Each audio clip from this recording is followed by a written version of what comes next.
Many Floridians forced to leave their homes as Hurricane Ian batters parts of the state. News Channel 3's Samantha Lomibao joins us live in studio tonight after speaking with a Florida resident who came to the valley with her family to escape the storm before it reached their home. Samantha. That's right, Karen. I spoke with Stephanie Stanton, a California native, and her family who moved to Florida about a year and a half ago.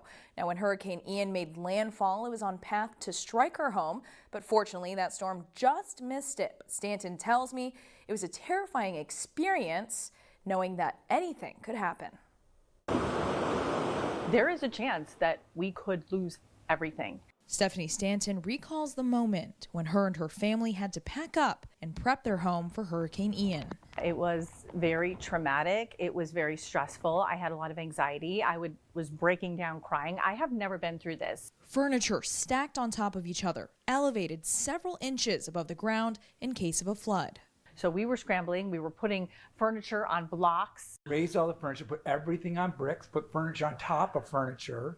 So anything we can get off the floor. Living on the bay in St. Petersburg, they were ready for a wave of floodwaters. But instead, water in the canal by their home receded completely. Our canal is way, way, way down, which is actually a blessing. You could see the dirt in the canal. Instead of having all that water surge come at us like they were predicting, it actually got sucked away.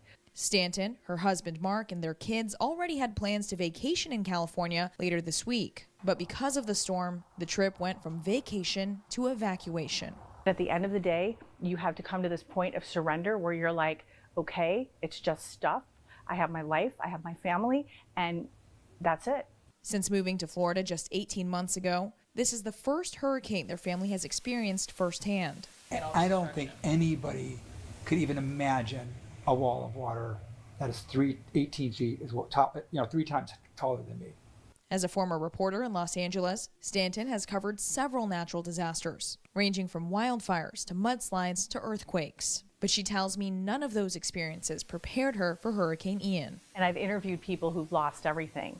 And, when you're there interviewing them, they're upset and you're feeling what they're feeling, but you really don't know what that feels like. And I can say now, being on the other side of it, I actually was in their position.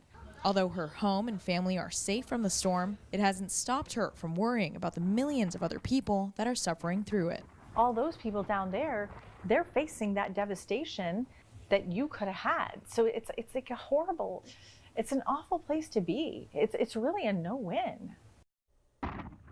Stanton tells me they are fortunate enough to be here to wait out that storm, but they won't know how bad that damage is until they go back home. Live in studio, Samantha Lomibao, News Channel 3.